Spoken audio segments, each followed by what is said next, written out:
Hi all, welcome back to Sheenu's kitchen. അപ്പോൾ ഇന്ന് ഞാൻ വന്നിട്ടുള്ളത് ഒരു ടോൾ കേക്കിൻ്റെ വീഡിയോ ആയിട്ടാണ്. 1 kg വരുന്ന ഒരു ടോൾ കേക്കാണിത്. ഡബിൾ ഷെയ്ഡിൽ ഫോൾഡ് ലൈൻ ഡിസൈനൊക്കെ കൊടുത്തിട്ടാണ് ഈ ഒരു കേക്ക് ഞാൻ ചെയ്തിട്ടുള്ളത്. വളരെ ഈസി ആയിട്ട് തന്നെ ഈ ഒരു കേക്ക് നമുക്ക് ചെയ്തെടുക്കാനായിട്ട് പറ്റും. അപ്പോൾ ഈ ഒരു കേക്ക് ഞാൻ എങ്ങനെ ചെയ്തതെന്നാണ് ഈ ഒരു വീഡിയോയിലൂടെ കാണിക്കുന്നത്. അപ്പോൾ താമസിയാതെ തന്നെ വീഡിയോയിലേക്ക് പോകാം. അപ്പോൾ ഈ ഒരു കേക്ക് ചെയ്യാനായിട്ട് ഞാൻ എടുത്തിട്ടുള്ളത് വാനില സ്പഞ്ചാണ്. അപ്പോൾ വാനില കേക്കാണ് ഞാനിവിടെ ചെയ്തിട്ടുള്ളത്.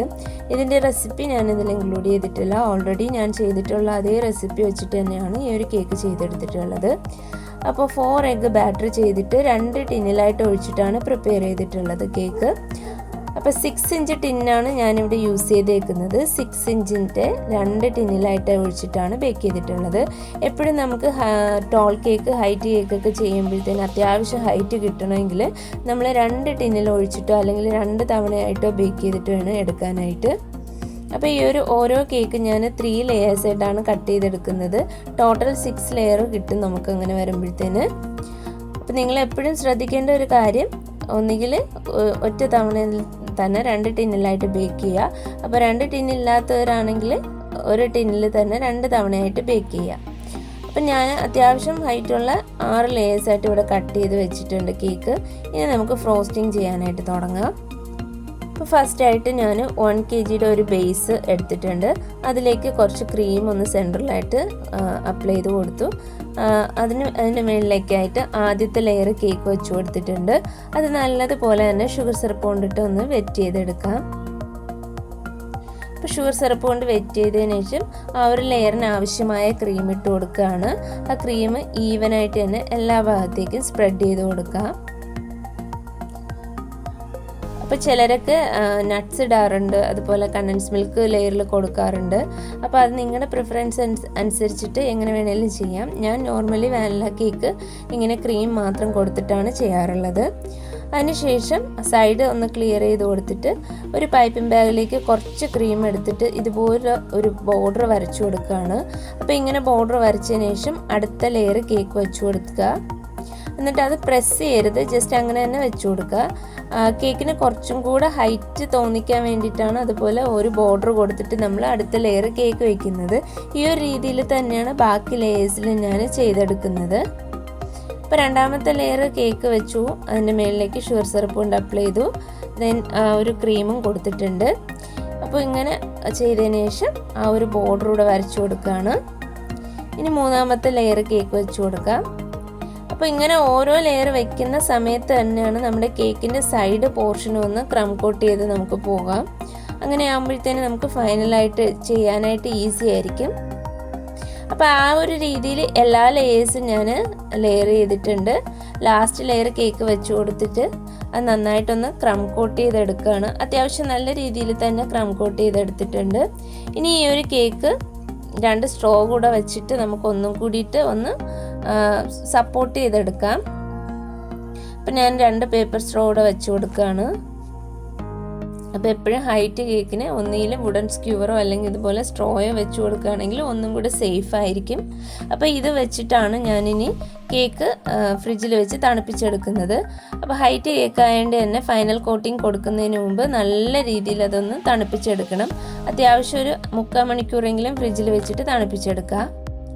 അപ്പം ഞാനൊരു 3/4 മണിക്കൂർ ഫ്രിഡ്ജിൽ വെച്ചിട്ട് നല്ലതുപോലെ കൂളാക്കി എടുത്തിട്ടുണ്ട് കേക്ക്. ഇനി നമുക്ക് ഫൈനൽ കോട്ടിംഗ് കൊടുക്കാം. അപ്പോൾ അതിനായിട്ട് മുകളിലേക്ക് ക്രീം അപ്ലൈ ചെയ്തതിന് ശേഷം ലെവൽ ചെയ്ത് കൊടുക്കുകയാണ്. നിങ്ങൾ ഏത് രീതിയിലാണോ ഫൈനൽ കോട്ടിംഗ് ചെയ്യുന്നത്, കേക്കിന് ക്രീം ചെയ്യുന്നത്, ആ ഒരു രീതിയിൽ തന്നെ ചെയ്താൽ മതിയാകും.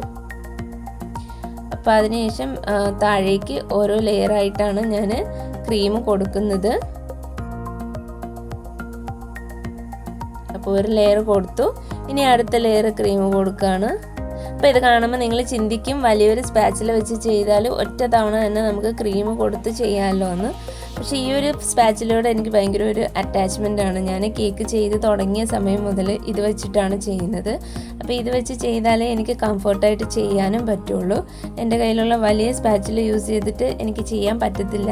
അതുകൊണ്ടാണ് ഞാൻ ഇങ്ങനെ ഈ ഒരു രീതിയിൽ ചെയ്യുന്നത്. അപ്പോൾ ഫൈനലായിട്ട് അത്യാവശ്യം ക്രീം കൊടുത്തു കഴിഞ്ഞു. ഇനി ഇതുപോലുള്ളൊരു സ്ക്രാപ്പർ വെച്ചിട്ട് ഒന്ന് ക്ലിയർ ചെയ്ത് കൊടുക്കാം. അപ്പോൾ 2-3 തവണ ഒന്ന് റൊട്ടേറ്റ് ചെയ്യുമ്പോൾ തന്നെ ഒരു ക്രീം ഒന്ന് ക്ലിയർ ആയി കിട്ടും. അതിനുശേഷം മേളിലേക്ക് വരുന്ന ഈ ഒരു ക്രീം ഇതുപോലെ ഒന്ന് വടിച്ചിട്ടെടുക്കുക. അപ്പോൾ ഈ ഒരു പ്രോസസ്സ് 2-3 തവണ കണ്ടിന്യൂ ചെയ്യുമ്പോൾ തന്നെ നമ്മുടെ കേക്ക് ഒന്ന് അത്യാവശ്യം ഫിനിഷിംഗ് ആയിട്ട് കിട്ടും. അപ്പോൾ വീണ്ടും ഞാൻ സൈഡ് ഭാഗം ഒന്ന് ക്ലിയർ ചെയ്ത് കൊടുത്തു. അതിനുശേഷം മേളിലേക്ക് നിൽക്കുന്ന ക്രീം ഒന്ന് മാറ്റി കൊടുക്കുകയാണ്. പലരും എന്നോട് ചോദിക്കാറുണ്ട് കേക്കിന് എങ്ങനെയാണ് ഷാർപ്പ് എഡ്ജ് ചെയ്യാൻ പറ്റുന്നത്, അതുപോലെ കേക്ക് നല്ല വൃത്തിക്ക് എങ്ങനെ ഫിനിഷ് ചെയ്തെടുക്കാമെന്ന്. അപ്പം അതിന് ഒരേ ഒരു വഴിയേ ഉള്ളൂ, നിങ്ങൾ പ്രാക്ടീസ് ചെയ്തുകൊണ്ടിരിക്കുക. ഒരു കേക്ക് ചെയ്ത് 2 കേക്ക് ചെയ്തെന്ന് പറഞ്ഞിട്ട് നമുക്ക് കറക്റ്റ് ഫിനിഷിങ് കിട്ടില്ല. നമ്മൾ ഒരുപാട് കേക്ക് ചെയ്ത് വരുമ്പോൾ അത് ഓട്ടോമാറ്റിക്കായിട്ട് കേക്ക് നല്ലതായിട്ട് ഫിനിഷിങ്ങിൽ ചെയ്യാനായിട്ട് പറ്റും.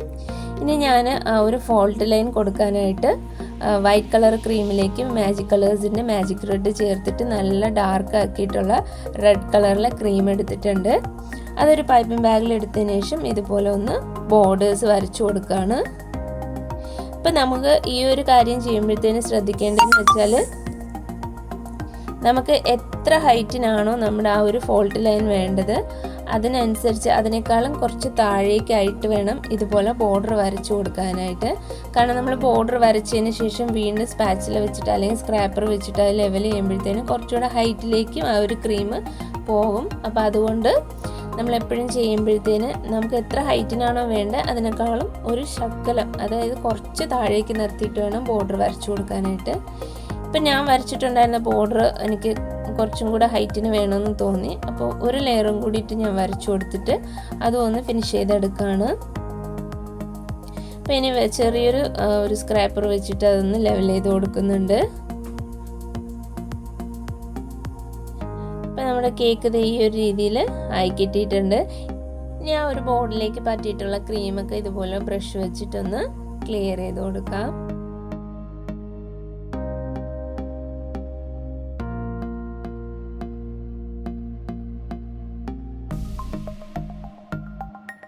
അതിനുശേഷം നമ്മുടെ ലസ്റ്റർ ഡസ്റ്റിൻ്റെ ഗോൾഡ് കളർ എടുത്തിട്ടുണ്ട്. അതിലേക്ക് നിങ്ങൾ എന്താണ് യൂസ് ചെയ്യുന്നത്, ഇവാപ്രെക്സ് ആണെങ്കിൽ ഇവാപ്രെക്സ്, അല്ല വാട്ടർ ആണെങ്കിൽ വാട്ടർ. ഞാൻ യൂസ് ചെയ്യാറുള്ളത് വാനില എസൻസ് ആണ്. അതും കൂടിയിട്ടൊന്ന് മിക്സ് ചെയ്തിട്ട് ഇതുപോലെ ഒരു ബോർഡർ വരച്ചു കൊടുക്കുകയാണ്. ഇനി നിങ്ങളുടെ കയ്യിൽ ഗോൾഡൻ ലീവ്സ് ഉണ്ടെങ്കിൽ അത് വെച്ചിട്ടും ഈ ഒരു രീതിയിൽ ചെയ്ത് കൊടുത്താൽ മതിയാകും. അപ്പം അങ്ങനെ ആ ഒരു ലൈൻസും ക്ലിയർ ആയിട്ട് വരച്ചു കൊടുത്തിട്ടുണ്ട്. അപ്പം ഞാൻ ഒന്ന് സൂം ചെയ്ത് കാണിക്കാം. അപ്പോൾ ഈ ഒരു രീതിയിലാണ് അങ്ങനെ ലൈൻസ് കൊടുത്തിട്ടുള്ളത്. ഇനി ബാക്കി വന്ന ആ ഒരു ഗോൾഡ് ഇതുപോലെ ബ്രഷിലെടുത്തിട്ട് ഒന്നിങ്ങനെ ഒന്ന് കൈവച്ചൊന്ന് തട്ടിക്കൊടുക്കുകയാണ്. അപ്പോൾ നമ്മുടെ കേക്കിൽ ആ ഒരു ഡിസൈൻ കിട്ടാനായിട്ടാണ്, ആ ഗോൾഡിൻ്റെ കുറച്ചിങ്ങനെ ആ ഒരു ഡിസൈൻ കിട്ടാൻ വേണ്ടിയിട്ടാണ് ഇങ്ങനെ ചെയ്യുന്നത്. ജസ്റ്റ് ഒന്ന് വിരൽ വെച്ചിട്ട് ഇങ്ങനെ ഒന്ന് കേക്കിൻ്റെ അടുത്തേക്ക് പിടിച്ചിട്ടൊന്ന് തട്ടി കൊടുത്താൽ മതിയാകും. അപ്പോൾ ആ ഡിസൈൻ ചെയ്ത് കഴിയുമ്പോഴത്തേനും കേക്കിൻ്റെ ബേസിലൊക്കെ ആ ഒരു ഗോൾഡ് പറ്റിയിട്ടുണ്ടാവും. അതൊന്ന് നല്ലതുപോലെ ഒന്ന് ക്ലീൻ ചെയ്ത് കൊടുക്കുക. പിന്നെ ഈ ഒരു കേക്ക് ഡെക്കറേറ്റ് ചെയ്യാനായിട്ട് ഞാൻ കുറച്ച് ഐറ്റംസ് ഇവിടെ ചെയ്ത് വെച്ചിട്ടുണ്ട്. ഷുഗർ സെയിൽ, അതായത് ഐസോമാൾട്ട് കൊണ്ട് ഉണ്ടാക്കുന്ന ഷുഗർ സെയിൽ ചെയ്തിട്ടുണ്ട്. ഇതിൻ്റെ വീഡിയോ ഓൾറെഡി അപ്ലോഡ് ചെയ്തിട്ടുണ്ട്. അതിൻ്റെ ലിങ്ക് ഞാൻ താഴെ ഡിസ്ക്രിപ്റ്റ് ചെയ്യാം, ഒന്ന് കണ്ടു നോക്കിയാൽ മതിയാവും. പിന്നെ കുറച്ച് ചോക്ലേറ്റ് ബോൾസ് ആണ് ചെയ്തിട്ടുള്ളത്, ഗോൾഡും റെഡ് തീമിൽ. അത് ഞാൻ ഈ ഒരു പൗഡർ സ്പ്രേ വെച്ചിട്ടാണ് കളർ ചെയ്തിട്ടുള്ളത്. അപ്പോൾ ഇങ്ങനെ ചെയ്യാൻ താല്പര്യമില്ലാത്തവർക്ക് സാധാരണ ക്യാൻഡി കളേഴ്സ് ഉപയോഗിച്ചിട്ട് ചോക്ലേറ്റ് മെൽറ്റ് ചെയ്തിട്ട് അത് നമുക്ക് മോൾഡിൽ ഒഴിച്ചിട്ട് ഇതുപോലെ ചെയ്തെടുക്കാം. അല്ലാന്നുണ്ടെങ്കിൽ ഫോണ്ടൻറ്റും യൂസ് ചെയ്യാവുന്നതാണ്. അപ്പോൾ ഈ ഒരു ടൈപ്പ് മോൾഡ് യൂസ് ചെയ്തിട്ടാണ് ഞാൻ ഈ ചോക്ലേറ്റ് ബോൾസ് ചെയ്തിട്ടുള്ളത്. ഇനി കേക്ക് ഡെക്കറേറ്റ് ചെയ്യാനായിട്ട് ആദ്യം തന്നെ ആ ഒരു ഷുഗർ സെയിൽ വെച്ച് കൊടുക്കുന്നുണ്ട് മേളിലായിട്ട്. ഒന്ന് ജസ്റ്റ് ഒന്ന് പ്രസ് ചെയ്ത് കൊടുക്കുക, ഓവറായിട്ട് പ്രഷർ കൊടുക്കരുത്, അത് പൊട്ടിപ്പോകും. ഇനി ഞാനിവിടെ ചെയ്ത് വെച്ചിട്ടുള്ള ആ ഒരു ചോക്ലേറ്റ് ബോൾസും ഒന്ന് വെച്ച് കൊടുക്കുന്നുണ്ട്. അപ്പോൾ ഇതൊക്കെ എങ്ങനെ വേണേലും സെറ്റ് ചെയ്ത് കൊടുക്കാവുന്നതാണ് നിങ്ങളുടെ ഐഡിയക്ക് അനുസരിച്ചിട്ട്. അപ്പോൾ നമ്മുടെ കേക്ക് ഓൾമോസ്റ്റ് ഇവിടെ ഫിനിഷ് ആയിട്ടുണ്ട്. ഇനി ഫോണ്ടൻറ്റിലാണ് ഞാനിവിടെ നെയിം എഴുതി വെച്ചിട്ടുള്ളത്, അതും കൂടിയിട്ടൊന്ന് വെച്ച് കൊടുക്കാം. അപ്പോൾ ഫോണ്ടൻറ്റിൽ നെയിമൊക്കെ എഴുതുന്നതിൻ്റെ വീഡിയോ ഓൾറെഡി അപ്ലോഡ് ചെയ്തിട്ടുണ്ട്. അപ്പോൾ അത് കാണാൻ താല്പര്യമുള്ളവർക്ക് ആ ഒരു വീഡിയോ കണ്ടു നോക്കാവുന്നതാണ്. അപ്പോൾ നമ്മുടെ കേക്ക് ഇവിടെ ഫിനിഷ് ആയിട്ടുണ്ട്. വളരെ ഈസി ആയിട്ടല്ലേ ഈ ഒരു കേക്ക് ചെയ്തിട്ടുള്ളത്. റെഡ് ആൻഡ് വൈറ്റ് തീമിലാണ് ഈ ഒരു കേക്ക് ചെയ്തെടുത്തിട്ടുള്ളത്. അതുപോലെ അത്യാവശ്യം നല്ല ഹൈറ്റുള്ള ഒരു കേക്കാണ്. അപ്പോൾ ടോൾ കേക്കൊക്കെ ചെയ്യുമ്പോൾ ഇതിന് ടെൻഷൻ ഇല്ലാതെ തന്നെ നിങ്ങൾക്കും ചെയ്യാവുന്നതാണ്. അപ്പോൾ ഈ ഒരു വീഡിയോ നിങ്ങൾക്ക് എല്ലാവർക്കും ഇഷ്ടമായെന്ന് വിശ്വസിക്കുന്നു. ഇഷ്ടമായാൽ എൻ്റെ വീഡിയോ ലൈക്ക് ചെയ്യാനും അതുപോലെ തന്നെ ഷെയർ ചെയ്യാനും എൻ്റെ ചാനൽ സബ്സ്ക്രൈബ് ചെയ്യാനും മറക്കരുത്.